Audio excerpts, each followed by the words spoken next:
Hello दोस्तों, स्वागत है आपको हमारे अपने यूट्यूब चैनल में। आज हम लोग क्लास 10th का सामाजिक विज्ञान का बहुत ही महत्वपूर्ण प्रश्न करने जा रहे हैं। जो आज हम लोग प्रश्न करेंगे वो परीक्षा के दृष्टिकोण से एक एक प्रश्न बहुत ही महत्वपूर्ण है।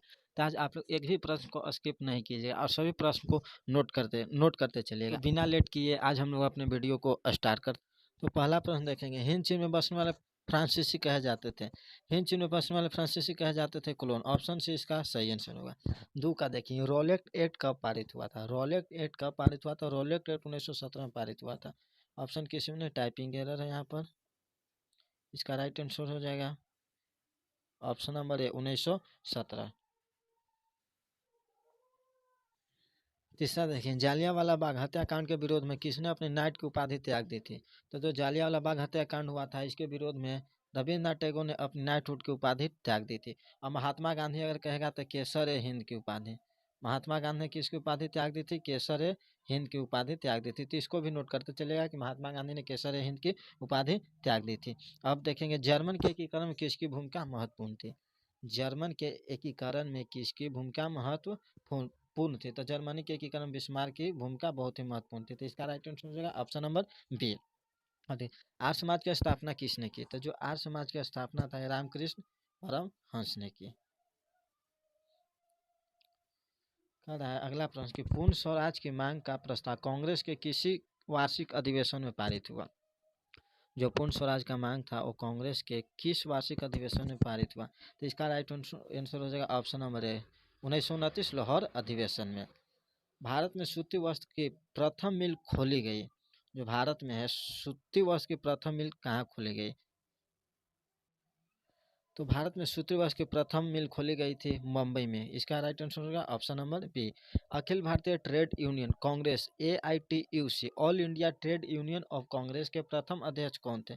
तो इसका राइट आंसर हो जाएगा option number B Lala Lajpat Rai. तो AITUC के प्रथम अध्यक्ष कौन थे? लाला लाजपत राय। AITUC का फुल फॉर्म पूछेगा तो all India trade union of Congress हो जाएगा। हिंद चीन क्षेत्र में अंतिम युद्ध की समाप्ति के समय अमेरिकी राष्ट्रपति कौन थे? तो जब हिंद चीन क्षेत्र में अंतिम युद्ध की समाप्ति हुई थी उस समय अमेरिका के राष्ट्रपति थे निक्सन। अमेरिका के राष्ट्रपति कौन थे? अमेरिका के राष्ट्रपति थे निक्सन।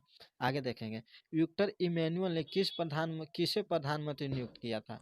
जो विक्टर इमैनुअल था उन्होंने किसे प्रधानमंत्री नियुक्त किया था? तो इसका आंसर हो जाएगा option number C count Cavour को। रक्त और लौह की नीति का अवलंबन किसने किया था? तो रक्त एवं लौह की नीति का अवलंबन किसने किया था? तो गैरी बाल्टी ने। इसका राइट आंसर हो जाएगा रक्त एवं लौह की नीति का अवलंबन किया था बिस्मार्क ने। नई आर्थिक नीति कब लागू हुई थी? नई आर्थिक नीति थी वो कब लागू हुई थी? तो नई आर्थिक नीति 1921 ईस्वी में लागू हुई थी। इंडियन स्टेट्यूटरी कमीशन का अन्य नाम क्या है? इंडियन स्टेट्यूटरी कमीशन का अन्य नाम क्या है? तो इंडियन स्टेट्यूटरी कमीशन का अन्य नाम है साइमन कमीशन, जो 1917 में भारत आया था। महात्मा गांधी ने किस समाचार पत्र का संपादन किया था? तो महात्मा गांधी ने यंग इंडिया समाचार पत्र का संपादन किया था। अब हम लोग आगे 15 प्रश्न को देखेंगे। गुटेनबर्ग ने सर्वप्रथम किस पुस्तक की छपाई की थी? बहुत ही महत्वपूर्ण प्रश्न। गुटेनबर्ग ने सर्वप्रथम किस पुस्तक की छपाई की थी? तो 15 का राइट आंसर हो जाएगा ऑप्शन नंबर सी बाइबिल की। अशोक का अभिलेख किस लिपि में है? तो जो अशोक का अभिलेख है किस लिपि में है? ब्राह्मी लिपि में है।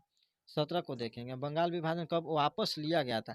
पूछेगा कि बंगाल विभाजन कब लागू किया था? तो इसका राइट आंसर हो जाएगा, इसका राइट आंसर कितना हो जाएगा? 1905 में। लेकिन यहाँ पर क्या कर रहा है, यहाँ पर कह रहा है कि बंगाल विभाजन कब वापस लिया गया था? तो इसका राइट आंसर हो जाएगा क्या? आप लोग कमेंट कीजिए 17 के।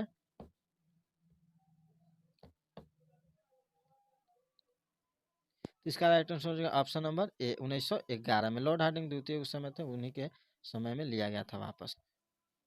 अब 18 प्रश्न को देखें, रूस में कब दासता समाप्त किया गया था?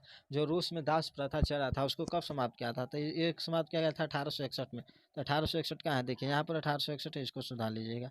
इसका राइट आंसर हो जाएगा ऑप्शन नंबर डी, इसको एक कर लीजिएगा।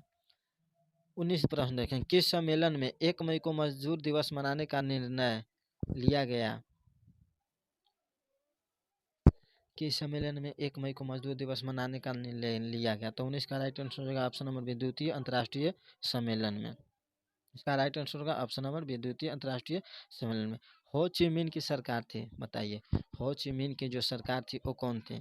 तो उत्तरी वियतनाम में। कहाँ पर थी? उत्तरी वियतनाम में। 20 का right answer option number B.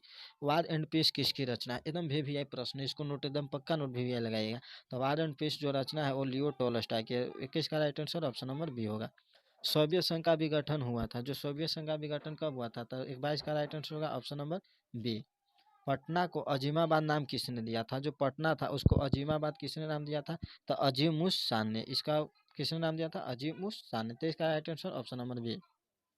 24 देखेंगे, पाटलिपुत्र नगर की स्थापना किसने की थी? जो पाटलिपुत्र नगर था इसकी स्थापना किसने किया था?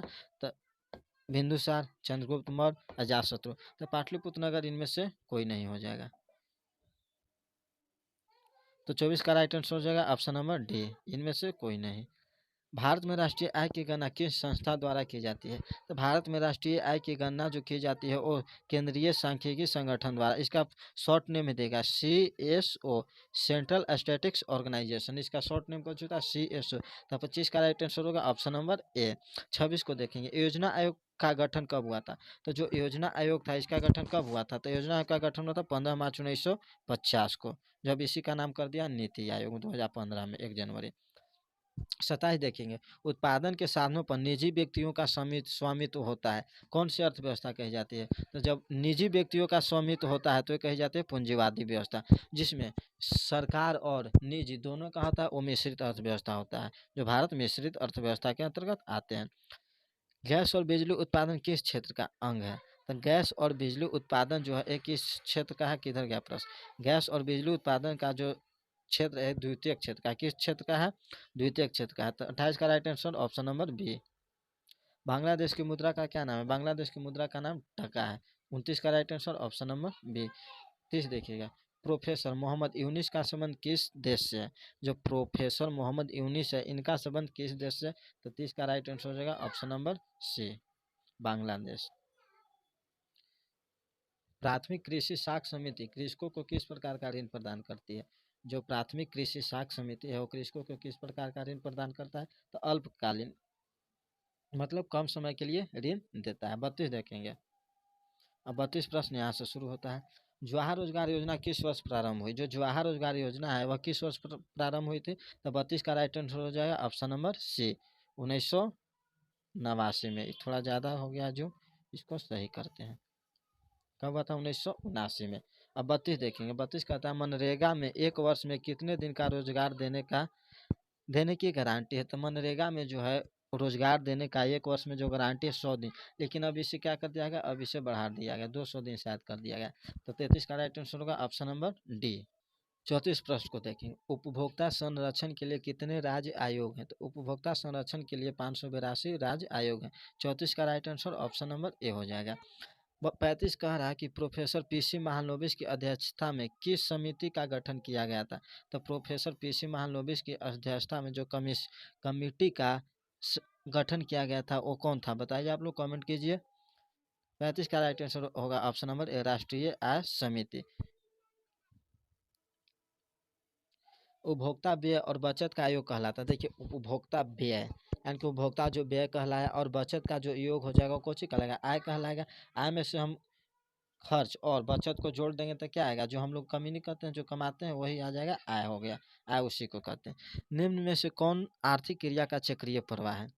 जो आर्थिक क्रिया उसमें चक्रीय प्रवाह कौन कहलाता है? उत्पादन, व्यय, आय, या इनमें से सब में। तो आर्थिक क्रिया का जो चक्र है वो कौन कहलाएगा? व्यय कहलाएगा। 37 का राइट आंसर होगा ऑप्शन नंबर बी। 38, भारत में सर्वप्रथम राष्ट्रीय आय का अनुमान कब लगाया गया था? 38 बताइएगा, भारत में जो है सर्वप्रथम राष्ट्रीय आय का अनुमान कब लगाया गया था? तो 38 का राइट आंसर होगा ऑप्शन नंबर बी, 1868 में दादा भाई नौरोजी। और उस समय जो प्रति व्यक्ति आय कितना बताया गया था? 20 रुपया। तो ये भी नोट करते चलिएगा कि उस समय प्रति व्यक्ति आय 20 रुपया बताया गया था। चलिए आगे देखते हैं। 39, निम्न में कौन सहकारिता का मूलभूत तत्व नहीं है? जो सहकारिता है उसका मूलभूत तत्व नहीं है। तो इसका राइट आंसर कौन हो जाएगा? इसका राइट आंसर जनतंत्रात्मक आधार, यानी नैतिक तथा सामाजिक तत्व। 39 के सी, इसका राइट देखिए, निम्न में कौन सहकारिता, सहकार मतलब साख, तो इसका राइट आंसर हो जाएगा ऑप्शन नंबर सी। 40 देखेंगे, 40 कह रहा है इनमें से कौन गैर आर्थिक संरचना है? 40 कह रहा है कि इनमें से कौन गैर आर्थिक संरचना है? तो इसका हो जाएगा स्वास्थ्य, जो सी 40 का right answer option number C होगा। संविधान का 74वां संविधान संशोधन संबंधित है पंचायती राज व्यवस्था से, नगरीय शासन व्यवस्था से, राज्य स्तरीय शासन व्यवस्था से, राष्ट्र स्तरीय शासन व्यवस्था। तो संविधान का 74वां संशोधन संबंधित है ये किससे संबंधित है? ये नगरीय शासन व्यवस्था से है, ऑप्शन नंबर बी। अब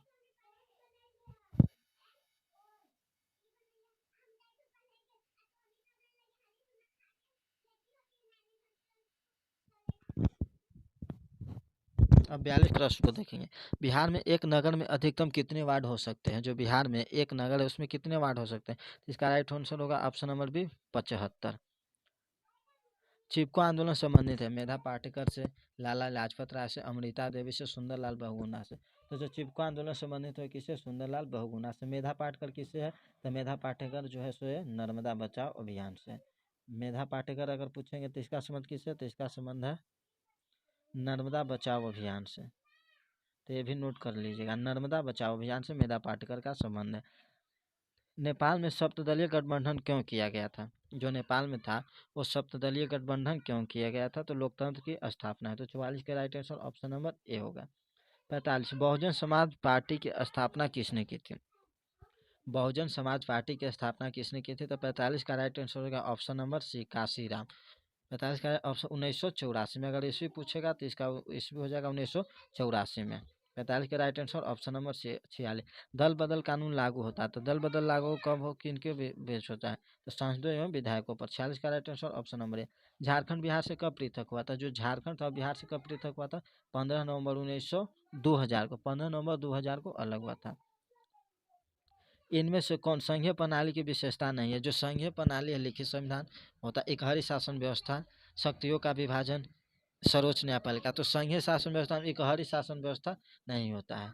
लिखित संविधान होता है, शक्तियों का विभाजन होता है, केंद्र राज्य में शक्तियों का विभाजन होता है और सर्वोच्च न्यायालय भी होता है। तो 48 का राइट आंसर हो जाएगा ऑप्शन नंबर बी। आज का लास्ट को प्रश्न देखेंगे। लोकसभा में चुने हुए सदस्यों की संख्या कितनी है? तो लोकसभा में चुने हुए सदस्यों की संख्या 500 कितना है? 43 है। लोकसभा में चुने हुए सदस्यों की संख्या कितनी है? 543 है। क्यों 545 है? लेकिन क्या है, 2 एंग्लो इंडियन होते हैं तो इसलिए चुने हुए सदस्य करा। तो इसका राइट आंसर क्या हो जाएगा? ऑप्शन नंबर बी 343 इसका राइट आंसर हो जाएगा। तो आज आशा करते हैं आज ये वीडियो आप लोग को अच्छा लगा होगा। अगर अच्छा लगे, इससे कुछ आप लोग लाभ होता है तो लाइक सब्सक्राइब और चैनल को शेयर करना ना भूलें। Thanks for